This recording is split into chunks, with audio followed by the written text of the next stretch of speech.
गुरुर्ब्रह्मा गुरुर्विष्णू गुरुर्देव महेश्वरः गुरुसाक्षात् परब्रह्म तस्मै श्री गुरवे नमः।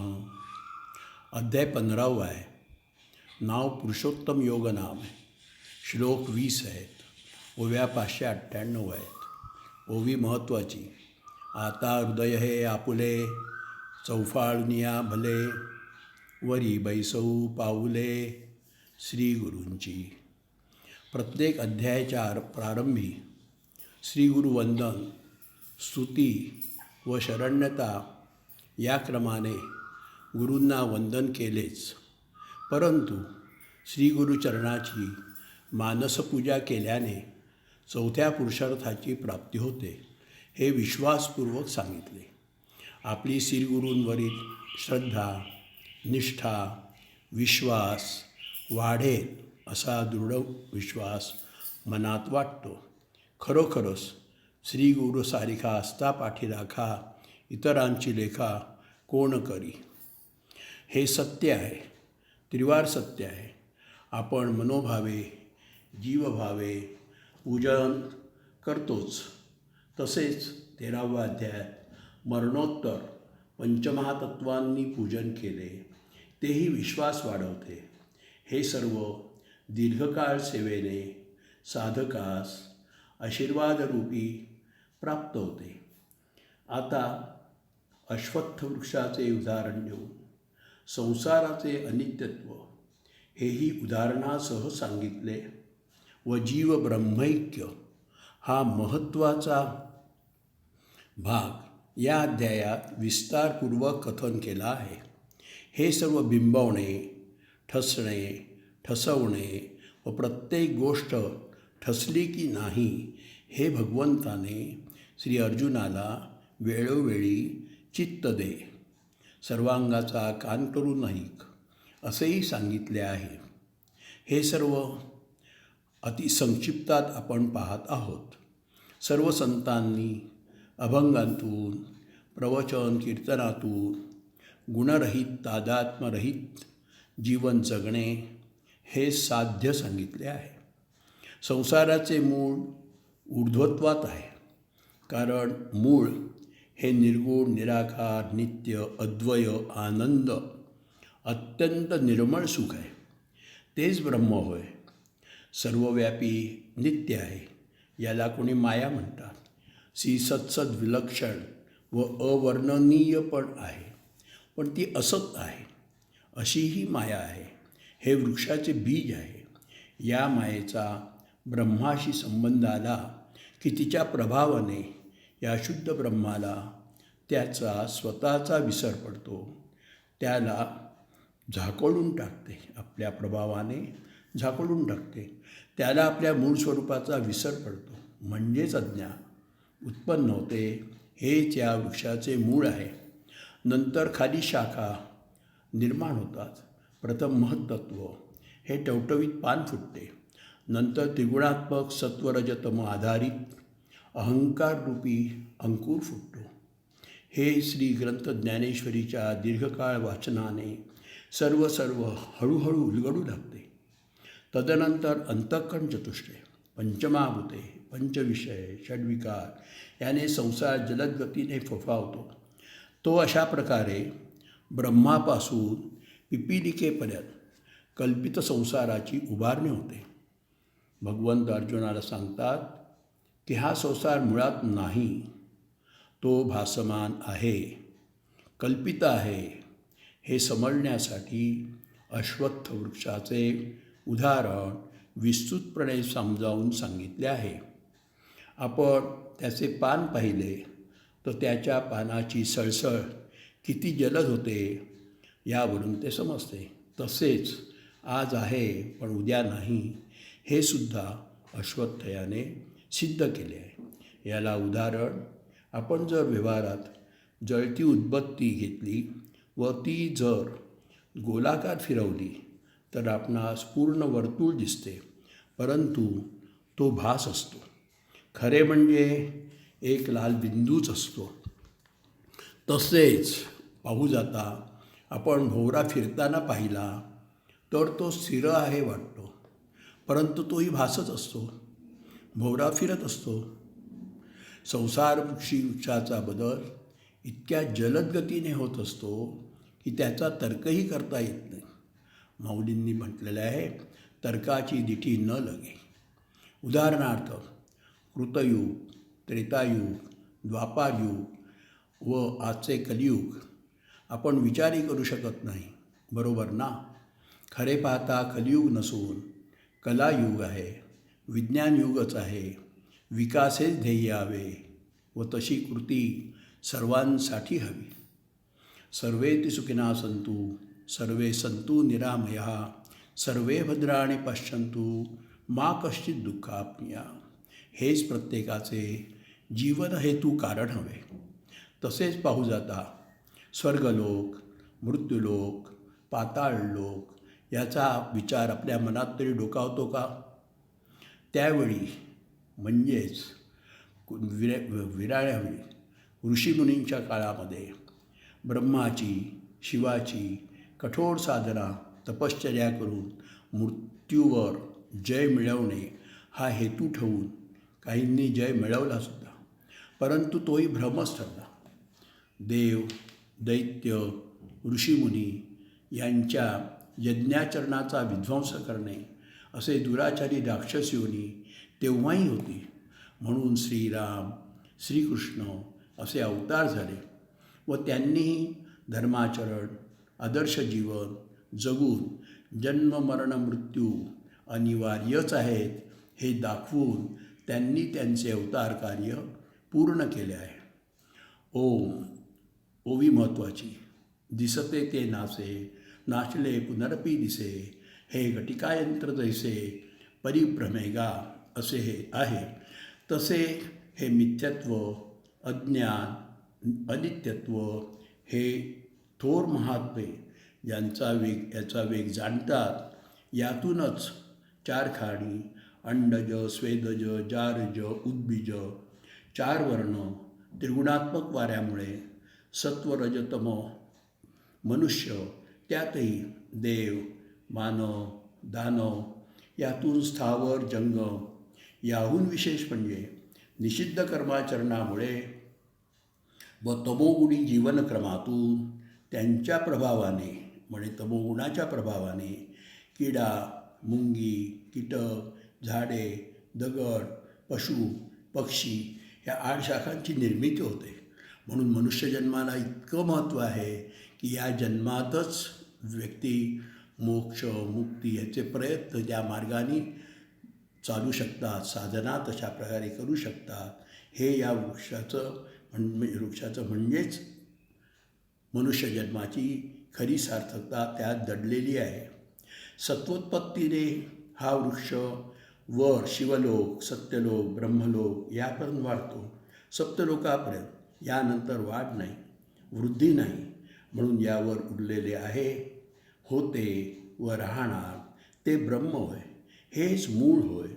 हे निश्चयात्मक बुद्धीने जे जाणतात व आपले जीवनपुष्प यात अर्पण करतात व उरतात, तेच मला जिवंतपणीच मिळतात. तेच भक्त होत, तेच योगी, ते करतात ती माझी भक्ती होय. इथेही होवी आहे बुद्धी निश्चय आत्मज्ञान, ते होवी आपण ब्रह्मनिष्ठा राखे पूर्ण, तत्परायण अहर्निशी. अतिशय जागरूकता लागते. सांगितलेलं बघा, आपल्या सर्वांनाच ऐकून सतत कीर्तन प्रवचनाला जाणारे पण आहोत. इथे आत्ता तुम्ही ऐकताय निश्चयनी. मग त्यात काय आहे? तिथे काय झालं आहे? क्षणोक्षणी हाची करावा विचार, तरावया पार भवसिंधू. आणि आपण तरेल हे नवे नवल, इतरांशी तारेल तोची खरा. खरा हा शब्द उलटा केला तर काय होणार हो? जरा बघा, विषयांतर नाही आहे. खरा हा शब्द उलटा केला तर राख होतं. राख म्हणजे काय हो? राख म्हणजे सगळ्यांना राखच वाटते. राख म्हणजे राख नाही, राख म्हणजे संभाळ. राख म्हणजे संभाळ. माणसांची म्हणजे आपण जन्माला आलेलो त्याच्यापासून आपलं उदरनिर्वाह हे सर्व होत असतं. पण या मार्गातल्या माणसांची कर्तृत्व म्हणा किंवा ते वक्तृत्व जे काय कौशल्य असेल ते कशासाठी उपयोगात आणायचे माहिती? ते आणायचे मनाची उपासना म्हणण्यापेक्षा जोपासना करण्यासाठी. आमच्यासारख्याचं तुम्ही ऐकताय, आम्ही काय साधेच आहोत, आमचं तर काही, माझं तर काहीच हे नाही जास्त. तर तरीसुद्धा हे जे चाललेलं आहे ते कोणामुळे चाललेलं आहे? सद्गुरूंच्या कृपेमुळे. ग्रंथ हेच गुरु म्हटलेले आहेत. ग्रंथ जरी आपण पाहू लागलो तरी त्या सर्वांनी हेच सांगितलेलं आहे. कोणत्याही ग्रंथामध्ये निराळं काहीच सांगितलेलं नाही. मग हे वरपर्यंत तिथपर्यंतच जातात आणि वरती उरतात.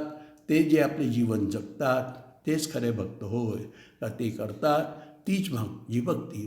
याच्यावरती सुद्धा उदाहरण आहे. ओवी आहे म्हणजे ओम, ओवी महत्त्वाची. वडील जय जय करती, तया नाम धर्मू ठेवती, ये रते आचरती सामान्य सकळ.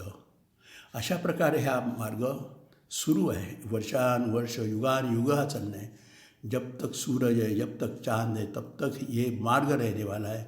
ह्याला भक्तिमार्ग म्हणतात. दिसत नाही ना हा मार्ग. इतर न सगळे मार्ग दिसतात, पण भक्तिमार्ग कसा दिसणार? प्रत्येकजण विविध प्रकारे त्या 9 गोष्टींनी भक्ती करत असतात. तेच हे आहे. मग अर्जुनाला हे सर्व बघितल्यानंतर, पाहिल्यानंतर, सांगितल्यानंतर, सांगणं म्हणजे बघणं असतं. हे सांगणं म्हणजे ते ज्ञानचक्षु म्हणतात. अंतरी जी दृष्टी आहे त्याने हे श्रवण केलं जातं. कानाकरवी हृदयात राहतं, हृदयापूर्वी परत बाहेर उघडतं आणि हे दुसऱ्यांच्या हृदयात परत जसे शब्द जातात आणि त्यांनी मनाच्या ठिकाणी जागृती होते व व्यक्ती ग्रंथ घेतात, वाचतात, समजतं, त्यातले काही निरूपण करू लागतात. काय वाईट काहीच नाही आहे. आतमध्ये हेतुरहित झाला ना बुद्धी की हे सर्व होतं. हेतुरहित बुद्धी झाली की ती निश्चयात्मक बुद्धी होते. हे असं एकावर एक हे सगळं वाचनाने समजतं. कोण सांगणार हो आपल्याला? तुम्ही काही वेळ कीर्तनाला जाल, काही वेळ प्रवचनाला जाल, पण घरामध्ये जर तुम्ही नित्य वाचन केलं उंबरठ्याच्या आत, त्यालासुद्धा 5 कारणं आहेत. स्वेच्छा, स्वगृही, स्वहस्ते, स्वमुखे, स्वकष्टाचं. असं तुम्ही करू लागला ती काय तुम्हाला निराळं काही नाहीच आहे. आपल्याला उपासनेचं कवच म्हणतात, ते आपल्या आजूबाजूला राहतं. त्यामुळे काहीच होत नाही, निराळं काहीच नाही. मग अर्जुना, तुला एक प्रश्न नक्की भेडसावेल की या अफाट, अचाट, अलोट वृक्षाचा नाश कसा करावा? तर देवानी, भगवंतानी, ज्ञानोबारायांनी, माऊलींनी हेच सांगितले की दिसतो, भासतो हे सर्व मिथ्या आहे, अनित्य आहे, अशाश्वत आहे. हा नाशिवंत संसार नित्य शुद्ध ब्रह्मचैतन्याच्या सामान्य ज्ञानाने व विशेष रूपाच्या अज्ञानाने संसार वृक्ष निर्माण होतो. याचे कारण माया व अज्ञान आहे. याची निवृत्ती ब्रह्मचैतन्याच्या ज्ञानाशिवाय इतर कोणत्याही उपायाने होऊ शकत नाही. मायाचं थोर व्यक्तीने सांगितलं आहे, आठवतं मला ते. मा म्हणजे नाही आणि या म्हणजे जी नाही ती. उदाहरण देऊन सांगितलं आहे की भिंतीवर असलेला सिंहाचं चित्र ते हाताने आपण पुसतो की नाही? मग तो वाघ आणि सिंह असतो का? नसतो. तद्वत आहे. सांगायला आपल्याला ऐकून तुम्हाला माझं सांगणं हे सोपं वाटेल, पण अंतरीत दृढ झाल्याशिवाय हे होत नाही. दृढ कोण करतो? व्यवहारात जी माणसं भेटतात आपल्याला ते हेतुरहित झालेले असतात. त्यांची बुद्धी निश्चयात्मक असते. ते सकाळ, दुपार, संध्याकाळ, तिन्ही त्रिकाळ भगवंताच्या स्मरणाशिवाय, मननाशिवाय, चिंतनाशिवाय, मंथनाशिवाय काही करत नाही. मग परमेश्वर त्यांना, माऊली त्यांना निराळी कळली, स्वतंत्र. हरिपाठात आहे बघा, विरळा जाणे, असं ते जाणणारे असतात. त्यांना हेच असतं की मनाचं मी सांगितलं, पण जीवा ठिकाणी ते आपल्याला जागृत करतात. हा सर्व नाशिवंत म्हणायचा आणि त्यातनं आपण तरायचं. सोपं आहे खरं. मग भासतो हे सर्व मिथ्या आहे, अनित्यत्व आहे. मग माया व अज्ञान हे महत्त्वाचं आहे. याची निवृत्ती ब्रह्मचैतन्याच्या ज्ञानाशिवाय इतर कोणत्याही उपायाने होऊ शकत नाही. आणि एकदा काय ज्ञान प्राप्त झाले की तेही उदाहरण आहे. एकदा लोणी निघालं की त्याला ते परत ताकात मिसळत नाही. मग त्याची पुढची अवस्था आहे ना. दुधामध्ये काय आहे? दूध आहे, दही आहे, ताक आहे, लोणी आहे, तूप आहे. मग लोण्याच्या पुढे तूप आहे. ते लोणी घुसळलं गेलं अग्नीच्या संपर्के की ते परत त्याची सर्व भस्मसात उरते. अर्जुन, सर्व कर्माचं भस्म होतं. भस्म म्हणजेच राख, निराळं काही नाही हो. पण हे होतं हे समजत नाही. समजत नाही म्हणजे कसं? हे आज जाणीव होते, लोकांना सांगता येत नाही. आज हे कुणाला आपल्या थोर व्यक्ती आहेत त्यांना वाटतं की हे शाश्वत आहे. हे 4 शब्द जे आपले आहेत ते राहावेत, टिकावेत. लोकांना आज ना उद्या पुढे ज्यांना कोणाला ऐकावं असं वाटेल त्यांनी ऐकलं, त्यातनं प्रेरणा घेतील, हेच त्यांना वाटतं. म्हणून तर हा एवढा खटाटोप नाही आहे. मला काहीच त्रास नाही आहे. यत्किंचित मला त्रास नाही आहे. 1% मला त्रास नाही आहे मला. म्हणून आम्ही बाहेर सांगतो जेव्हा भेटतो व्यक्तींना, तेव्हा आम्हाला त्रास नाही, ताप नाही, तकलीफ नाही, प्रॉब्लेम नाही, ट्रबल नाही, टेन्शन नाही, काही नाही, आम्हाला कसं ठेवलं असेल ना? विचार करा. मग या अज्ञानाची निवृत्ती होते. मग ते कसं होतं? जसे सूर्य उगवला की अंधार नाहीसा होतो, म्हणजेच मोह अधिक कमी होतो. त्याला चित्प्रकाश म्हणतात. त्या चित्प्रकाशाने सर्व घडत असतं. ओवी महत्त्वाची आहे. ओम मोह धरली ऐसे होईल, अस्ति प्रतिष्ठा जाईल, परलोकही अंतेरेल, अही केसी. ही जाणीव जागृत होते व ब्रह्म व आत्मा एकच आहे याची अनुभूती अंतरी जाणवू लागते. दृढ होते व जीव ब्रह्माचा अंश आहे हेही जाणवू लागते. याचे मुख्य कारण श्रीग्रंथ, ज्ञानेश्वरी, वाचन, सातत्य या निश्चयात्मक बुद्धी जागृत होते. आणि काय होतं? बुद्धी जी आहे तीच हे सर्व काम करत असते. साधारण माणसांचं कुठपर्यंत जातं सांगू का? रागवू नका माझ्यावर. विषय आणि मन इतकंच, म्हणजे इंद्रिय आणि विषय आणि मन जेव्हा त्यांना समजतं की विषय आपल्याला घातक आहेत तेव्हा ते थांबतात. मन नंतर बुद्धी आहे. आपण जी बुद्धी म्हणतो ती सामान्य बुद्धी आहे. ती बुद्धी ही नाही. ज्या बुद्धीने आपल्याला सत असत याचं प्रत्येक क्षणोक्षणी जे काही तारतम्य म्हणतात तसं करून कोणाला न दुखवता, कोणालाही दुखवायचं नाही, ही अंतरीची ठेवण आहे. बाहेर माणसं असतील त्यांना बोलायचं नाही तुम्ही विचार असे आहात तसे आहात, ते समजतं बाहेर चित्रपटसृष्टी काय चाललं आहे बघा तुम्ही सर्व. आम्हाला काय त्याच्याशी घेणंदेणं नसतं, पण काय चाललं आहे जीव म्हणता ना की जो विषयांध झाला त्याच्या जीवाला भीती आहे. मग जीवाला भीतीच सांगितलेली आहे. ते काय म्हणतात सगळं त्याच्यात आपण जायचं नाही, कारण आपली बुद्धी अशी निराळ्या प्रकारची झालेली. सत आणि असत ह्याचं निर्भेळ असतात. ती भेळ झालेली त्यांची आहे सगळी. बाहेर घरात काय माहिती आहे ना? घरात श्रीखंड पुरी आहे, बाहेर काय आहे? बजबज पुरी. हे विषयांतर नाही आहे, हे समजून घ्या सर्व. हे शाशा घ्यायच्या आहेत, आम्ही यायचं नाही आहे. आम्ही अत्युच्चतेकडे न्यायचं आहे, माणसाच्या मनाला उच्च शिखरावर न्यायचं आहे. हे जे काय निर्णय हे मी पण ऐकलेलं आहे सर्व. मग ऐकलं तर काय होतं? हृदयाच्या ठिकाणी साठवण आहे, ते साठवण केली जाते. आणि हे जे साठलेलं आहे आणि ते प्रवाही पाहिजे, नुसतं साठवून चालत नाही, ते प्रवाही पाहिजे. ते प्रवाही होतं. तुम्हीच एकाग्र चित्ताने ऐकताय आणि तुमच्या चित्ताला जागृती होते. चित्तात जागृती झाली की तुम्ही बाजारात जाऊन तो ग्रंथ घ्याल, ज्ञानेश्वरी घ्याल, वाचाल, भगवद्गीतेचे पाठ घ्याल. भगवद्गीता शिकवणारे असतात सर्व. ते काही मनी मॅटरमध्ये नसतात, पैसे घेत नाहीत ते कोणी. त्याला निःशुल्क सेवा म्हणतात. ती आपण होत असते आणि हे करणारे भरपूर आहेत. मी एक यत्किंचित व्यक्ती आहे. माझ्याबद्दल मला काही नाही, कोणी मला आदर नाही बाजार केला, मला काही वाटत नाही, कारण हे जे आहे हेच महत्त्वाचं आहे आणि हे सांगायला मिळते. कोणाला ते साठवण करावीशी वाटते, दीर्घकाळ टिकावं असं वाटतं आणि खरं आहे ते सत्य आहे, याच्यात काही वादच नाही आहे. मग सांगता दाखवता येत नाही. मग ही जडणघडण ही होतच असते आणि ही जाणीव होत असते, परंतु सांगता दाखवता येत नाही. लौकिकाची आवड कमी होते, अलौकिक इतरांना समजते व वाचक वाढतात. सद्विचार आत घडू लागतात, भक्तजन ऐकू लागतात, वाचक वाढतात. साधकांच्या वाचकांच्या हातून निष्काम कर्मयोग जमू लागतो. निःशुल्क सेवा घडते. अंतरी निरीश्य या सर्वास प्रखर वैराग्य म्हटलं आहे. नलगती सायास जावे वनांतरा हे नक्की होते. सर्वत्र वैकुंठ केले असे हे जाणवते. मनापासून मला काही नको, का न हे ठरते. दृढ होते. बहिर्मुख असतात ते दूर जातात. अंतर्मुखता जाणवते. दृढ होते, टिकते. लोभी माणसांपासून दूर राहावे वाटते. थोर महात्मे भेटतात. त्यांच्या विचारांच्या श्रवणसुखाने, कीर्तन प्रवचनातून आपली जाणीव दृढ होते, उद्बोधन होते. असे जे असतात ब्रह्मसुखात रममाण झालेले व रममाण करणारे भेटतात. त्यांना जन्म नाही, मृत्यूचे भय नाही. तेच मला जिवंतपणे मिळतात. तेच भक्त व तेच योगी असे भगवंत सांगतात.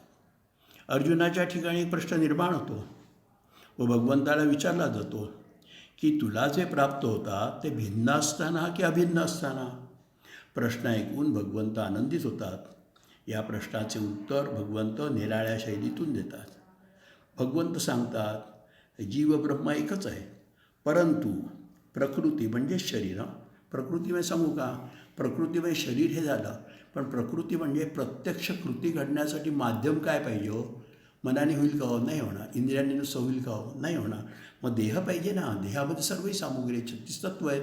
मग तीच ती सगळी आहेत आणि ती ह्याच्यासाठी कार्यरत होतात. तुमचं ठरलं पाहिजे ना काय. कक्का किक्कीची बाडाखडी आहे ही. क म्हणजे कर्म, का म्हणजे कार्य. किती करताय, किती म्हणजे कीर्तीसाठी करताय का, असे कुकू म्हणजे लोकांमध्ये लपंडाव करताय का तुम्ही, असे सगळं आहे. हे सगळं समजू लागलं ना की इतकं समजतं की माणूस तो नॉनस्टॉप सुरू होतो. याला माझी काय एवढी ओघवती शैली नाही आहे, पण सांगणारे भरपूर असतात. त्यांचं आम्ही श्रवण केलेलं आहे, ते आमच्या आतमध्ये साठलं, जमा झालं, ते आम्ही परत रिप्रोड्यूस म्हणतात. Read, repeat, remember, recollect, reproduce. पुन्हा हे सांगतोय आपल्या शब्दात आहे. बोबडी वाचा ही, बाळाची बोबडी वाचा आहे. पण ते तुमच्यात ठसतं आहे ना, तुम्हाला ते हवंसं वाटतं आहे ना, हेच आहे. आणि मग ते रमणकांना भेटतात, त्यांना कसाचंच भय नसतं. मग अर्जुनाच्या ठिकाणी हा प्रश्न निर्माण होतो. मग भगवंत निराळ्या शैलीतून याचं उत्तर दिलं. कसं सांगतात? ते प्राप्त होतात भिन्न असताना की अभिन्न असताना. प्रश्न ऐकून भगवंत आनंदित होतात. या प्रकारचे उत्तर भगवंत निराळ्या शैलीतून देतात. भगवंत सांगतात, जीव एकच आहे, प्रकृती तादात्म्य याने शुद्ध, नित्य, शाश्वत जीव चैतन्य भिन्न वाटते. याचे कारण म्हणजेच उपाधीसहित जीवन, म्हणजे सौपाधिक जीवन.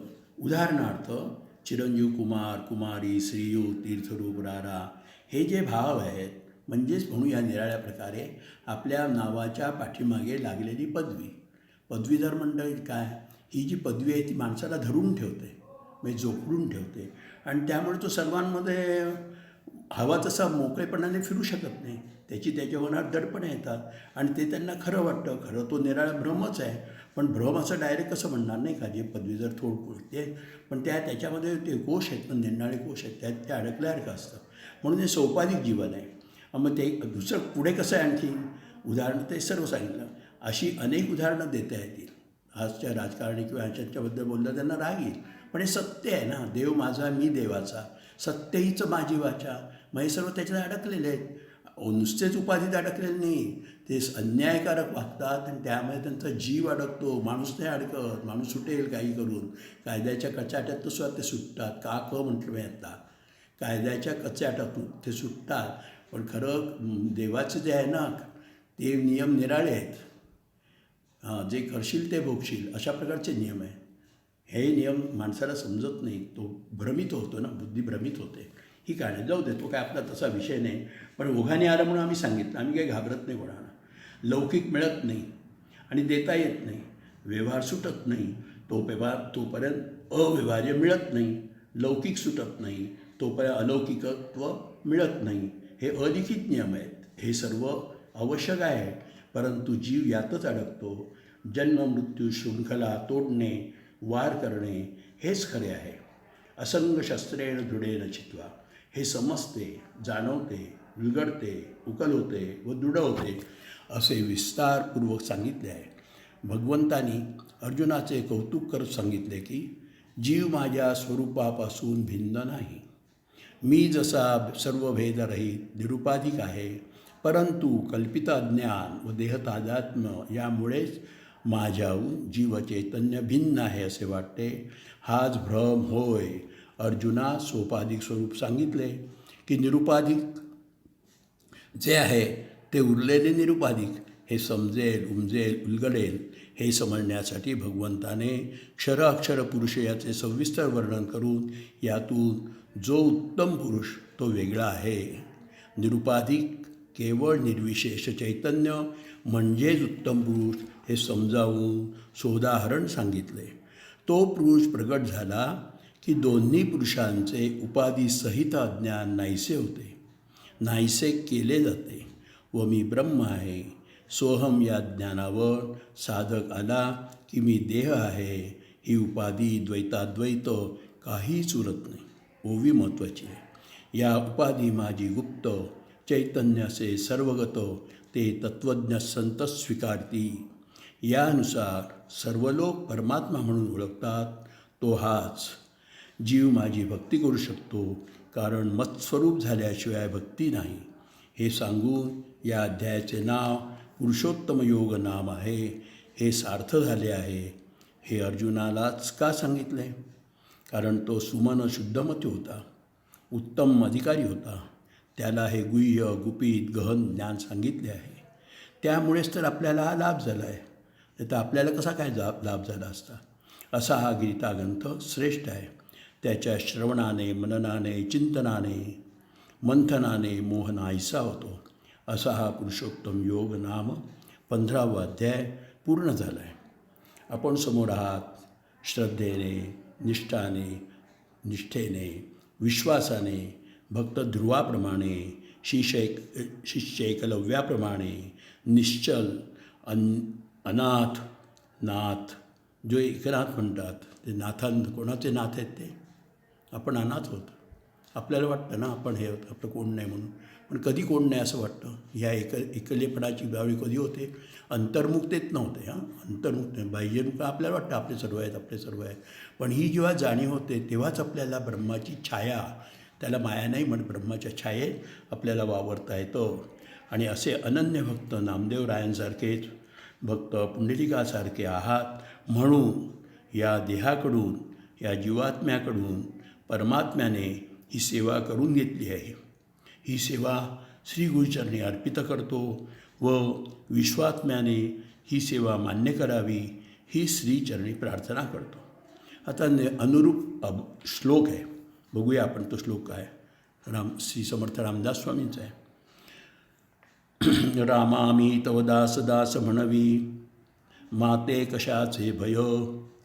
रामामी जाईन जवघना, होईल तेथे जय. रामाया त्रिभुवनी तुझ विण नाही तुझा तारक. रामा तू सकलार्थ पूर्ण करिसी, तू तातमी बालक. एक नातं जुळलं आपलं भगवंताशी.